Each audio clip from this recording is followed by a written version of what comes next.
Welcome, everybody, to the podcast. And today, my guest is Kristin Kisska. Her book is The Hint of Light, and it was published by Lake Union Press in August of 2023. Welcome to the podcast, Kristin. Hi, Maggie. Thank you for having me.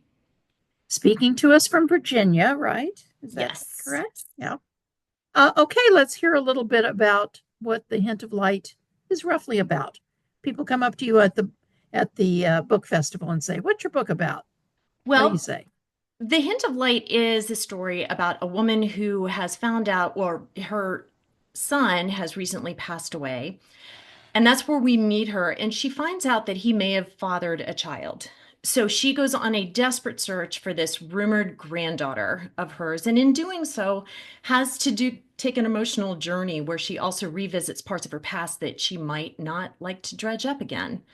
But it is a book club fiction book, published, like you said, by Lake Union, and with a little bit of domestic suspense in there. Okay. And how long did it take you to write? That is a really good question. I did not write Other A than to all your Z. life. I actually drafted it over a NaNoWriMo month. Okay. Back, I think it was 2019, about thereabouts. And so I didn't write the whole thing, but the bulk of the book was written during that month. And then I added the extra 30, 40,000 words to it at the end and then revised. Yeah. So by the time my agent got it, she let me know that there was way too much grief in it, that it was the pandemic. She wasn't going to be able to sell grief in the pandemic. And so what I ended up doing was I degriefed. I backed off some of that intensity, but I added a Degriefed. Okay. prologue. I added a Okay. prologue with a completely different lens into the story, that kind of helped set a slightly different tone so that readers were coming in at a different level before dropping to the grief and working their way out. Okay. It's always interesting to hear where did the inspiration for the story come from. This was So, very personal for me. The story, well, one of the three POV characters was inspired by my late brother.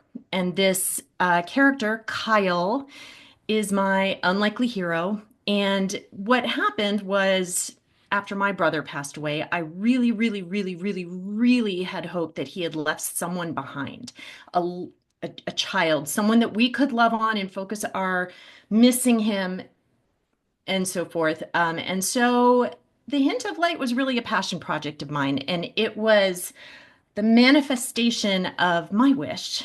So this child, no spoilers, this child does exist in the book, not in real life. So the story is fictional, but the inspiration of Kyle was a very real person. well, that's very touching. Um, and other characters in the book that you have three point of view characters, right? The I do. mother, Kyle, and the granddaughter. Correct. And so the focus of the book is really all about parenting and parental relationships and the things that we do as parents, this diehard unconditional love, and you make decisions in difficult situations based on unconditional love, but those decisions may have consequences down the road that you didn't intend. And sometimes they can affect other people in very significant ways. And that is a lot of what I focus on in this novel, different parental relationships, the father, the daughter, the granddaughter and grandmother relationship, the mother-daughter relationship, the different relationships all have people making decisions that I really it's about grief and parenting, but really it's a love story. It's everyone making these decisions based on this love for these children of theirs, which may not turn out as positively as they would hope. Now, is that something you started with as this is the theme I'm going to write about? Or was that something that just came about as you got into the story and you said, hey, I can see I can layer this a lot deeper? The layers came as the story developed. I first started with a plot and worked through, and then I knew there is a surprise ending, and I knew the ending before I even started. And so I did know how the story would evolve, and I never veered from that path once I started writing it. But as I was writing it, I really got into the characters' heads, and I really kind of saw that their angle, their perspective was in direct conflict with other characters. And so I did try to play that up as I revised.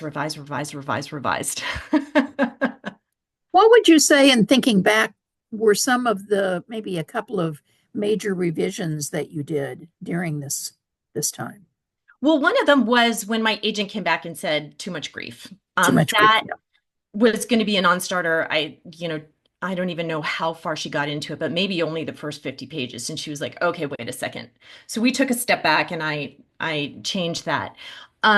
When I got to work with my developmental editor at the publisher, it was also fascinating because I had a contract for the book. They, really liked the book, but You the liked it. develop What are you the revising it about? development editor came in, and at one point she said two things that really impacted the way we leveled up the story.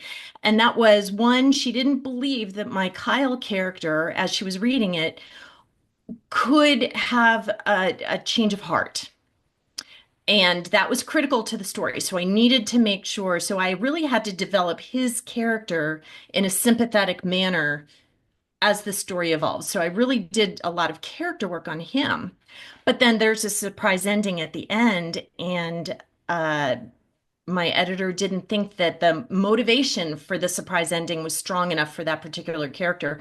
So I actually had to rethink from her perspective a whole motivation for my little twist. And no spoilers. I'm not going to spoil the ending, but that both of those two things, it ended up I wrote another chapter in the novel, and I really helped bring it to a new level of finesse. And I thought that that really helped hinge the story. So that was huge. I didn't see that either of those lacked from the beginning. So bringing that expertise in at the back end of the publication process was perfect. A good lesson for people that say, "Oh, poo poo, I don't need anybody to look at my stuff. I'm just going to print it." Exactly, exactly. Okay. Besides the three main characters you've talked about, were there other kind of secondary characters that you just kind of fell in love with or that came out of nowhere? Sometimes people say, I'm typing along and suddenly there's this character and I don't know where they came from. Did you have anything like that going on? It is. I do. I kind of have a Yoda type character that came up as a surprise. He's only in one chapter, and to be honest, this is not a religiously oriented book at all, but the family in here is Roman Catholic, and at one point, the mother, Margaret, ends up going and talking to a priest. And he delivers what I think is the quintessential line of mentorship in this book. And he kind of really helps her see that she caused a bunch of the problems that she was dealing with down the road. And so the line that's in the book is the secrets you bury deepest hurt you the most. And he delivers that line. And I remember writing that and just going like, oh, this guy. I would love to have brought him back in another part of the book, but that really wasn't a natural, organic way to deliver that. But he was awesome. Yeah. Well, that's a great story. Now, I noticed that you've done a lot of book clubs, and that's one of the things that this book probably lends itself to. Tell me what you hear from people in book clubs as they discuss the book. What's the kind of things that really ring to them? What's funny is I start every book club off with, first of all, I did not write a settled ending. I wrote one that is going to make you think. If you've read it and you appreciate it, it will make you rethink the story. And so I start off saying, there is absolutely nothing you can say that will offend me unless what you say is A, I put it down, I just couldn't, or B, I was bored. So those are the only two things you can say. So I start off saying everything is on the table and valid and bring it. Just bring it on. And then I say, please tell me, are you team Kyle, team Margaret, team Allie, or team Hannah? Which of the main characters do you identify with most and why? And inevitably, I never have to say another single thing in a book club. They just start talking. That is the organic way to start a conversation about my book. And I have learned so much about so many different characters. I have met with a book club that are pharmacists, and they really had opinions about one part of my book, particularly the epilogue. I have had young moms come in, and that resonates with one sector. I've had an older subset of book club ladies come in and they're like Team Margaret all the way, and this is why. And so everyone is bringing their own lens to the story as they read it, and I absolutely love hearing all these different perspectives and why something really hit a reader in a certain way. I didn't intend to deliver it that way, but the most touching response I've been getting has been from something I didn't expect in the least. And I mentioned my character Kyle, inspired by my brother, is my unlikely hero. And that's because we meet him when he is at the depths of struggling with alcoholism.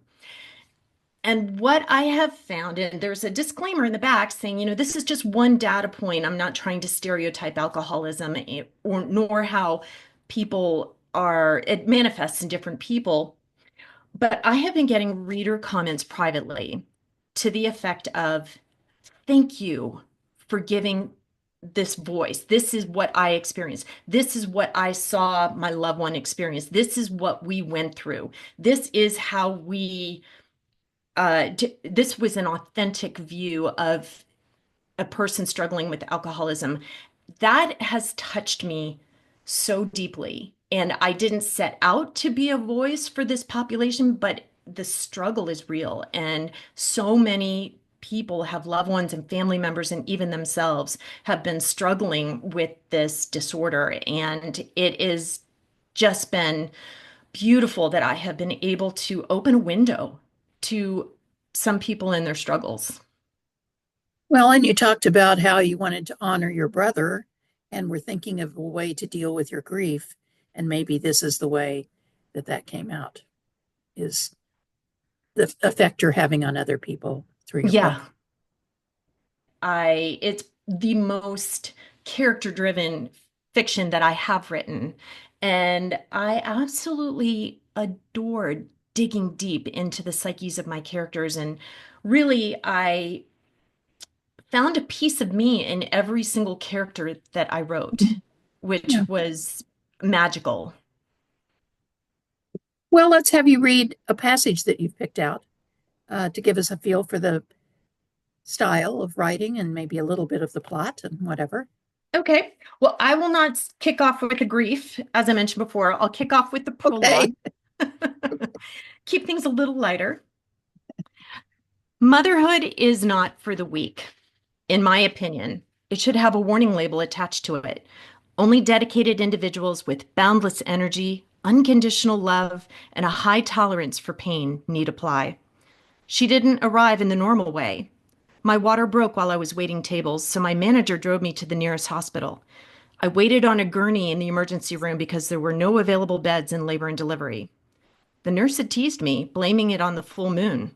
Straps across my belly were hooked to monitors showing my contractions and the baby's heartbeat. I was dilated enough and in such intense pain the anesthesiologist was called to administer my epidural.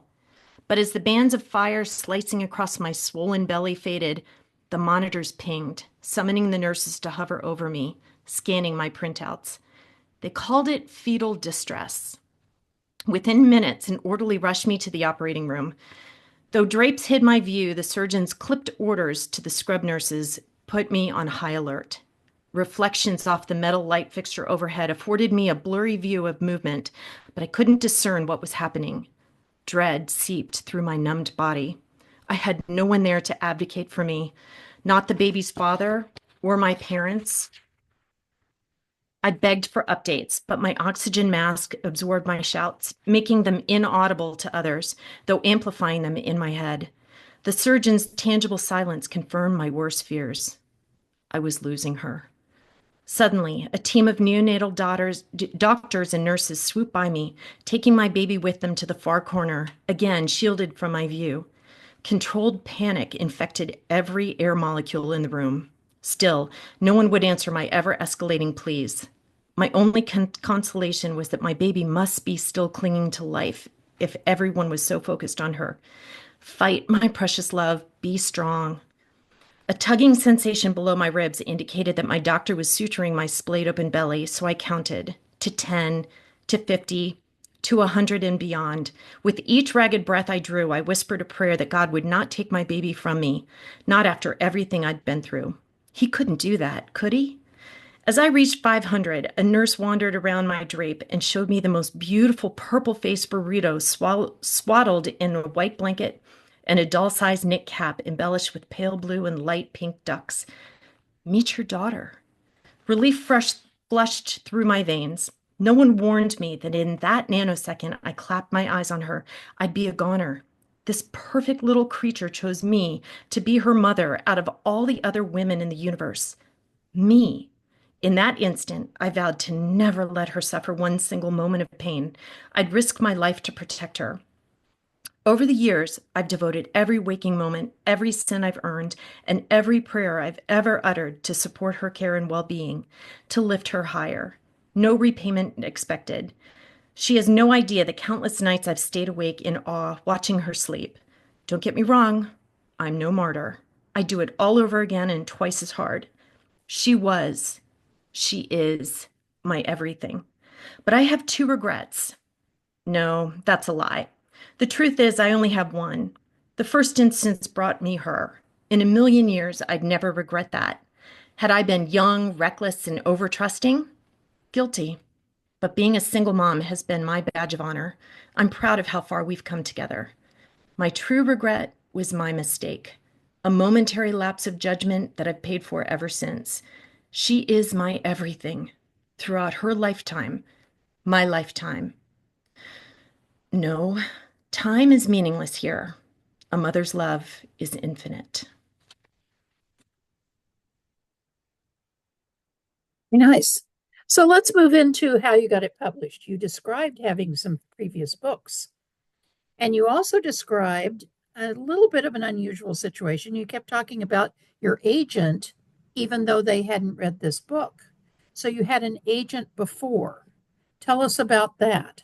You got that with a previous book? Absolutely. So I kind of consider my publishing path, I call it the rule of twos, because Okay. It's good to have a sense of humor about the publishing. exactly the rule of twos. So I wrote a novel that I queried widely, 100 plus queries. And I got nice requests and some R&Rs and some, positive feedback. Ultimately did not get signed by that. But this agent in particular had said, if you have something else, please query me. So I did. And what is delightful about this story is that I actually reached out to her while she was closed to queries and said, when do you plan to open? And she said, ooh, I remember you, send it over. So I was able to hit her slush pile when it was relatively low, or not active, I should say. And that was with my second novel. So my second novel, I did sign with her. And in that time around, I only queried 5 agents. She was in my first batch, and it all worked out beautifully. My agent took that book on sub, but it was the pandemic. It wasn't really a great, it wasn't getting the kind of attention that we were hoping it would. So tabled that. In the meantime, I worked on The Hint of Light, which actually that's the third title. It was not The Hint of Light at the time. So the second book. Another hint about the publishing process. Exactly.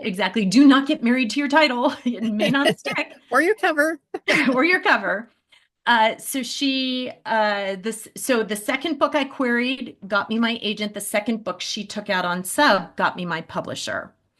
So that means the second book I get published is going to be a bestseller, and It it goes just up from works there, out that right? way. Well, Lake Union is the women's fiction imprint, I guess I'd say, of Amazon. So you've got a really strong partner behind you there. Love Lake How did you Union. feel like being with Amazon was different maybe than what your fellow authors with traditional publishers have been like? I mean, they are a traditional publisher, but they are also a big wig in uh, ebooks and online retailing. Absolutely. Amazon is the largest bookstore in the world. And I decided, really, as a debut novelist coming out at the time, a big box store had already just announced that they were not going to be stocking debut novelists in their inventory unless they had a massive calling already. And I'm no celebrity. So I was coming in as an unknown. So I knew that that bookstore opportunity was not really going to be very ripe for me. And I wanted to reach readers. I wanted the most readers I could get, and I thought Lake Union would be a wonderful partner to reach readers. Did they do the audiobook for you? They did.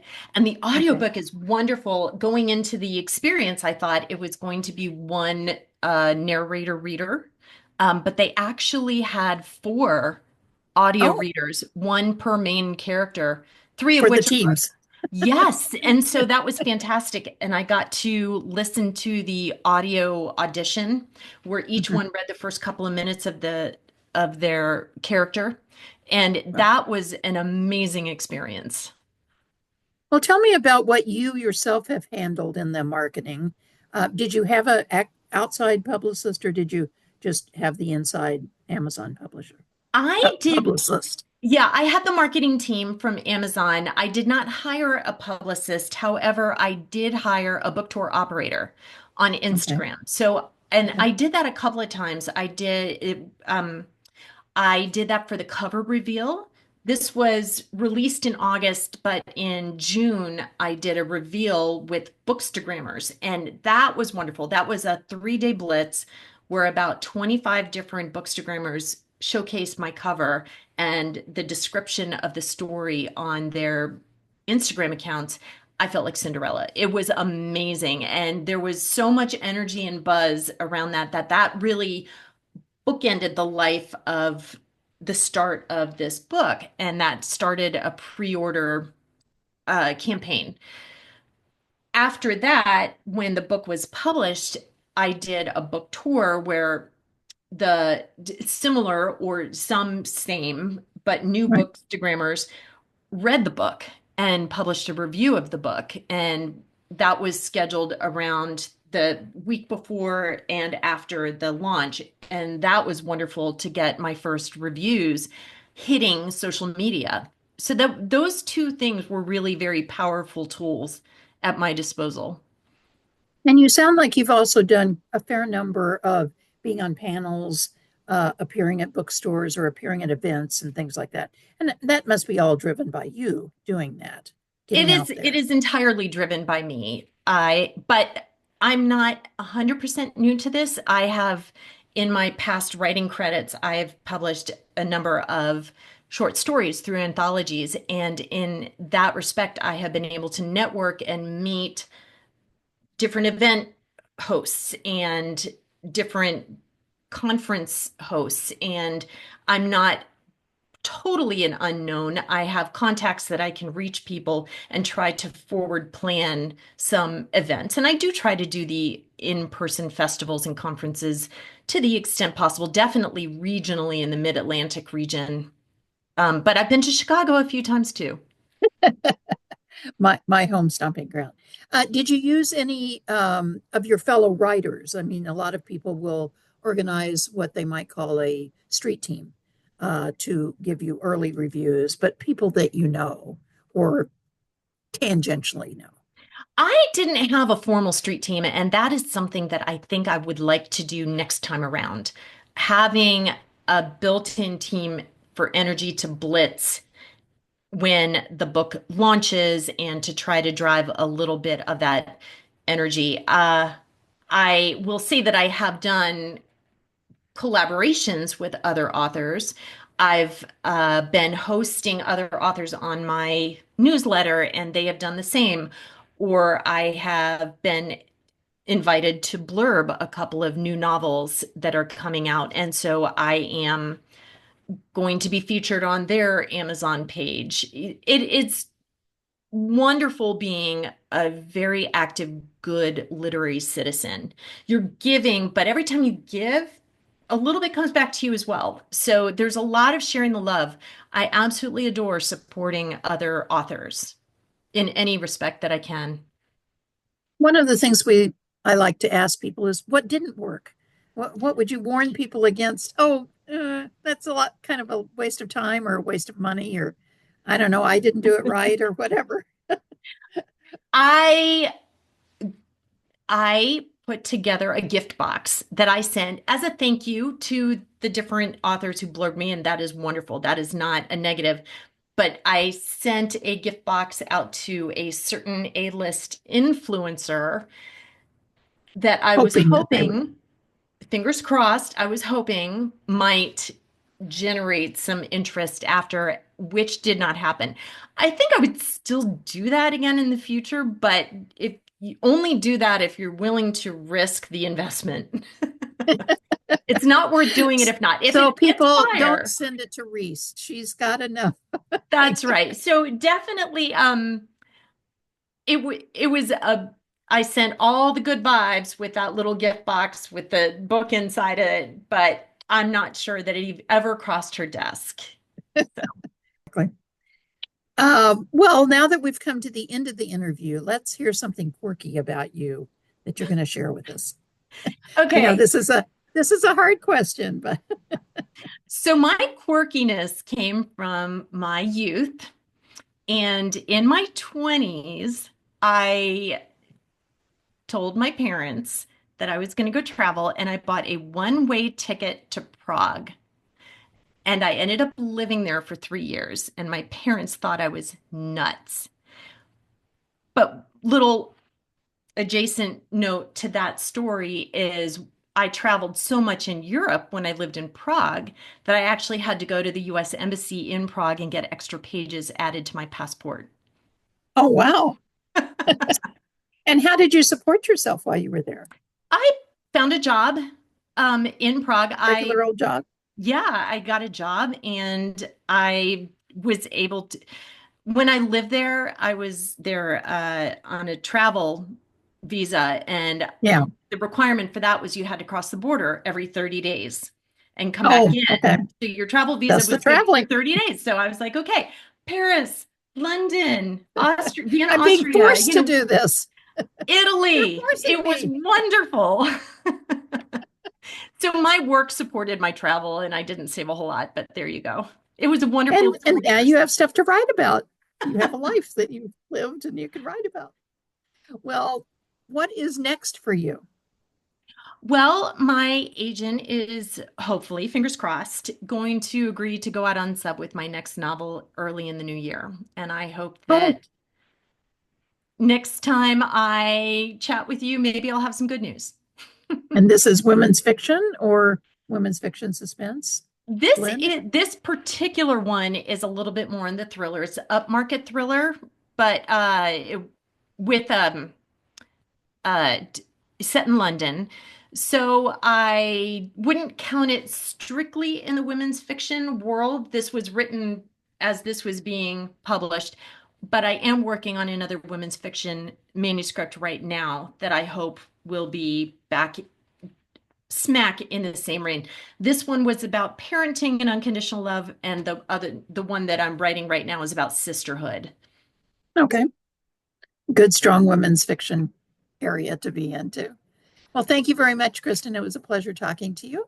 And you sound like your career is off to a really good start. So Thank you for good luck. having me, Maggie.